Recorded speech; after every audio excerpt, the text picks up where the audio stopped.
All right, you guys ready to get started? Sorry, you folks. Apologies. So now we have the CEO and co-founder of MysteryVibe, Rakshit, coming up to talk about sexual health in numbers. Welcome to the stage, Sumi.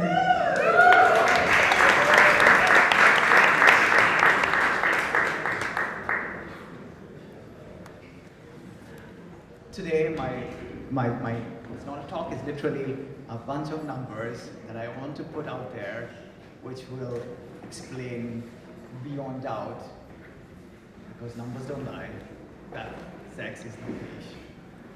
So, 3 in 4 women experience pain during sex at some point.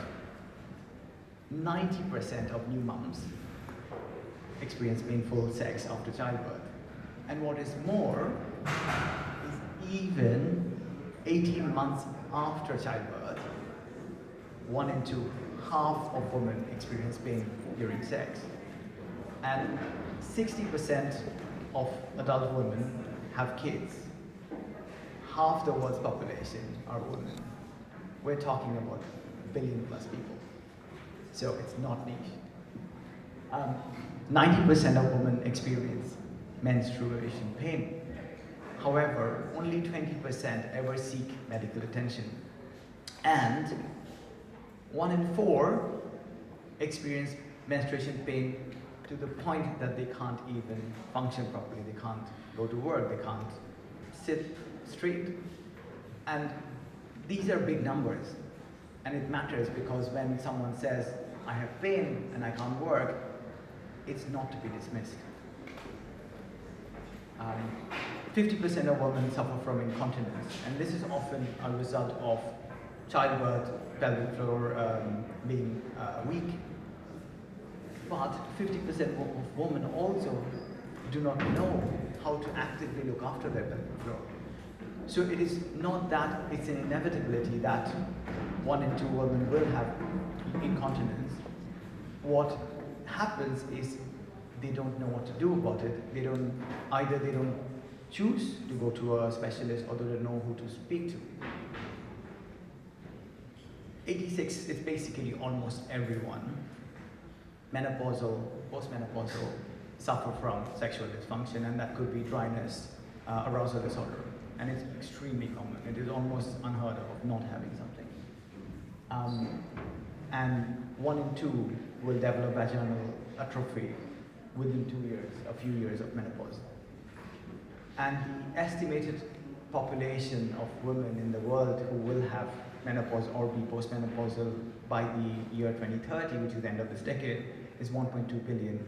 And the reason it's growing is because the population of the world is aging. And what would not have been as big a number 100 years ago, because the life expectancy would have been, say, 60 years, is much, much bigger and only going to get bigger as life expectancy expands to 80 years, 90 years, 100 years. And a big thing that we care about is quality of life as we age. It's not just about adding years to life, which is obviously important, but what good is living to 100 if you're bedridden for 10 years? It's about adding life to years as well. And a big part of that is really good sexual health as we age. So 70% of women who have menopause are not receiving any treatment. 77% are even uncomfortable talking about it, going to seek medical intervention, and they would suffer in silence. And often what that leads to is discord in the family, because the partner would have no idea why they're being short-tempered, for example. And 42% don't even know there is something that can be done. They just assume this is it. You have menopause, you live with all the side effects of it. 43% of women suffer from arousal disorder, 1 in 3 suffer from sexual desire disorder. Now, spending a little bit time on the male sexual health side, 1 in 2 men suffer from erectile dysfunction. And that's literally half of the world's population of men. And 70% of men, and this becomes, so you add 10% every decade after 40, to the percentage of men who will have ED. 70% of men above 70 will have ED. And again, it goes back to the point of how do we make longevity high quality by adding quality of life to the later years, not thinking, you've now crossed your sexual health or sexual wellness as a need because you're retired. The number one cancer in the UK is prostate cancer. And this is quite a nuanced topic because prostate cancer is an age-related issue, and again, going back to life expectancy, it wasn't a big deal, say, 100 years ago, because if the life expectancy is 60 years, and most prostate cancer happens later in life, you would never really know about it. But now, as we live longer, prostate cancer becomes a really big part of it. And why I'm talking about it is because it is actually a very simple solution. It is having an annual prostate exam from, in UK, NHS recommends from 45 onwards. It's literally going to a doctor once a year, having your prostate examined so that it's caught early and it's removed if there is any cancer, right? And there is absolutely no reason someone should die from it if it's detected early. However, because of apprehension, societal issues, men don't want to do it. They don't go for their prostate exam, and often it's too late, and that's when the deaths happen. And the other issue is, again, if it's not looked after, and there's a really interesting anecdotal evidence that in the gay population there is very little prostate cancer, whereas in the heterosexual population there is very high prostate cancer. And the reason that is inferred, it's obviously not clinically proven, is that regular stimulation of the prostate releases the secretions that the prostate gland creates, which in turn keeps a healthy prostate. So the prostatectomy, which is the solution for removing the prostate and getting rid of the cancer, what happens is in almost all cases there is ED, and then it takes a very long, almost 2 years to rehabilitate from that. Only 30% of men have ever consulted a doctor for sexual health issues. What happens is, let's say you have psychogenic ED, which is a very simple thing in the sense that maybe you have stress, you have too many emails in your inbox that you worry about answering, and when you're in bed you have your mind taken over by work and other thoughts, and then you have erection issues, and then one leads to another, and what happens is that failure to get erect at one point makes you feel like that will happen again and again, and it becomes a vicious cycle. So in very, very few cases, when this happens, would a man go to a doctor? They would search Google, they might look for answers, but they often don't find anything. But really the key is, one, from ourselves as a community to create good information that is easy to access, but two, creating that awareness that you should go to, and you can, and it's a very approachable thing to go and speak to a urologist, for example. And then it's even lower in the case of female sexual health, where only 5% of women consult a doctor for sexual health issues. 40% of men, and this is again a massive topic, just like ED, is premature ejaculation. 40% of men suffer from premature ejaculation.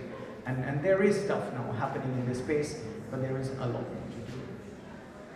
Now moving slightly away from the medical side and talking about the pleasure side, because to me, sex is sex. It doesn't matter whether it's medical, wellness, however we term it. All of them are equally important aspects of our well-being.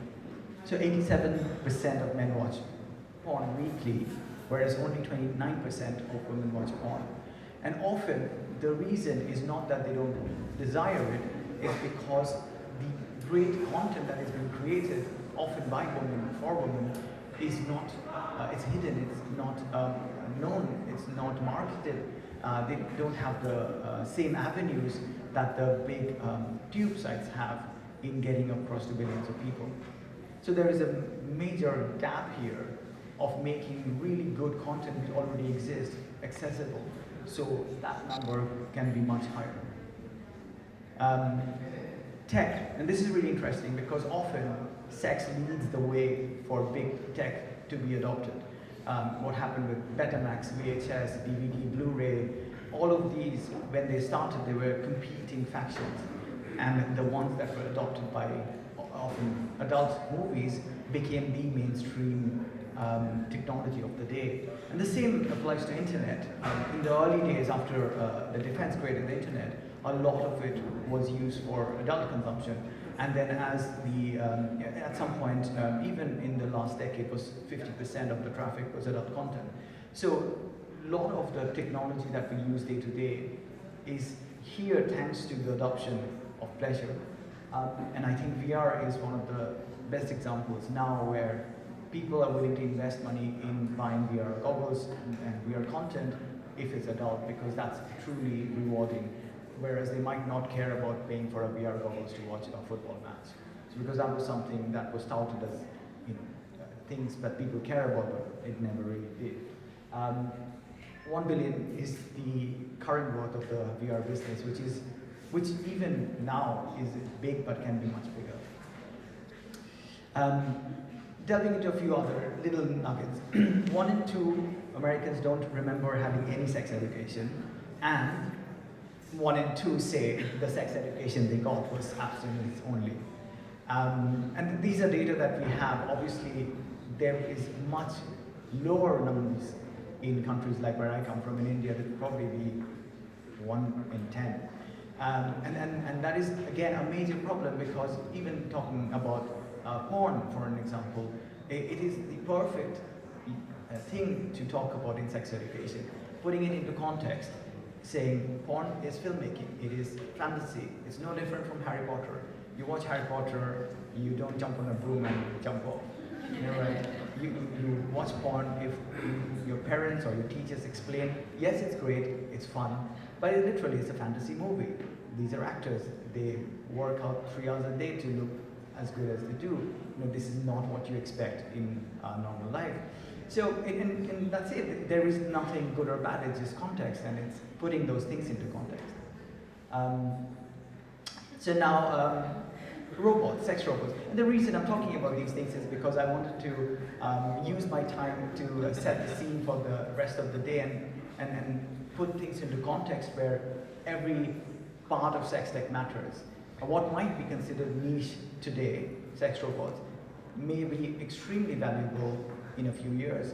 For example, helping people with disability overcome problems with confidence, helping in war zones reduce violence against women.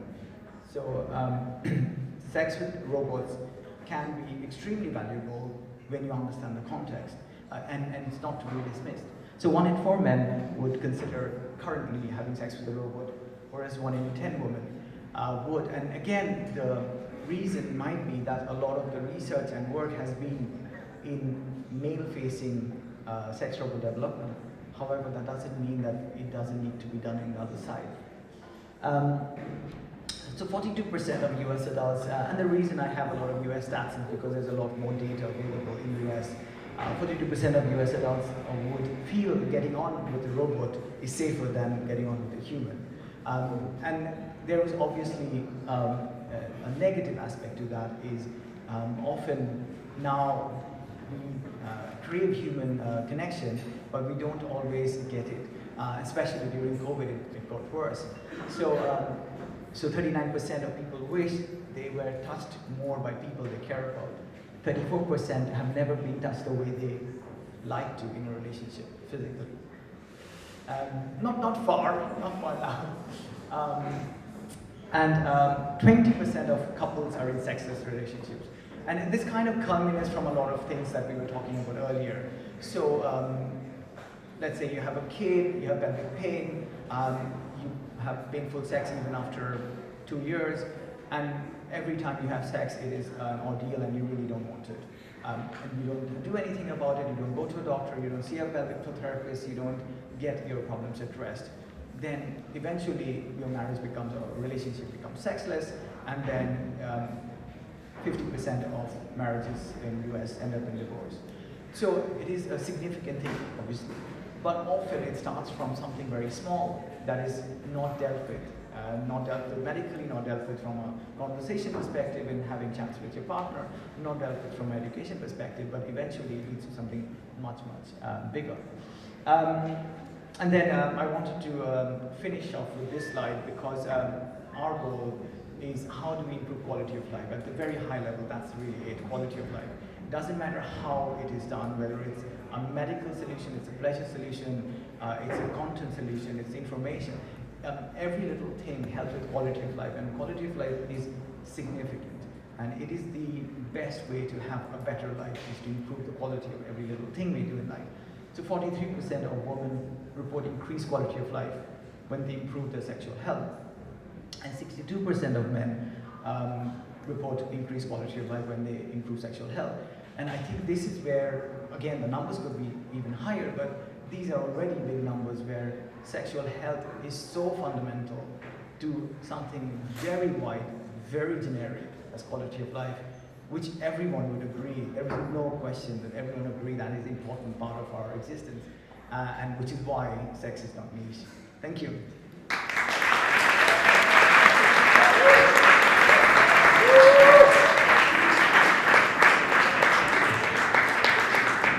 So we have time for a few questions. As you can see, we're on a bit of a tether.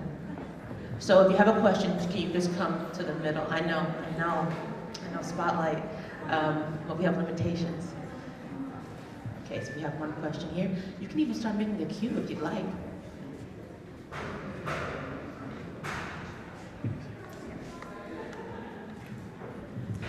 Hello, good morning. Thank you so much for the talk. I wanted to ask about the numbers that you brought about men watching porn very regularly, and then also the very high number of women that report sexual arousal disorder, which is a complicated thing in itself, because how do you measure how much libido is the right amount? And a lot of the times who decides that is male doctors to say, well, women do not want to have sex with me and that's a disease. But I would like to ask, do you see a relationship between men watching so much porn, thinking that sex is what porn shows, and women having less predisposition to having sex with them? It's a very good question, and there's so many nuances to it. And one of the things I would say is on the desire side, we actually have great people here from Charité who are working very hard, particularly on female desire. So definitely reach out to Selena, and I'm sure Dr. Nora will come soon, and they're doing amazing work, especially on post-breast cancer survivors, and where chemotherapy makes a massive difference in arousal and being able to get wet, and how they can help. So it's not a lot of work globally, but there is work starting, and it's really important work, and that's where I get very excited. How can we support the medical community in doing real research, which we as an individual and a company can't do, but really need the backing of big, like Ola was saying earlier, we need backings of big organizations like Charité, like NHS that I work with in UK, in doing real research where it's done properly technically. On the question of porn, yes, it is true, and there is enough research which says that if you, especially from a male perspective, if you watch too much porn, you might get desensitized, you might personally have arousal issues, and also not seeing your partner as attractive enough. But I think it's a very nuanced topic, because porn as an aid can help couples together have better sex. One of the things we're researching on, and actually this is very interesting, both in the arousal study as well, is what type of sequence of erotic content builds up arousal for a couple, and at the same time gives them ideas on what to do in the bedroom to spice things up. So it's not just you sit, watch TV, it is something which is running, and there's, again, lots of nuances, maybe it's black and white, maybe there is no audio, it's just morning noises. So, but the content itself can act as two things, as a stimulator, but also as an idea giver. And then it can come into the bedroom and help the couple spice things up, try new things they hadn't thought of before. Instead of it being two isolated things, watching porn separately and not ultimately connecting. Yeah, so there's a lot of benefit to everything that is out there, but again, needs to be done in context, needs to be done with some element of understanding and technical know-how, of which is what we want to make it very easy, like step by step, like step 1, step 2, step 3, like basic things like room temperature. If it's too cold, the blood in your body will rush all over to heat up your body, and you won't have enough blood in your genitals to get aroused. So what you then, like step 1 is set your room temperature to 25 degrees or higher before you have sex. It's basic little things, but it's not something you know unless somebody tells you. I think this is very practical. Yeah, for sure. Thank you so much, Sumi. Great question, great answer.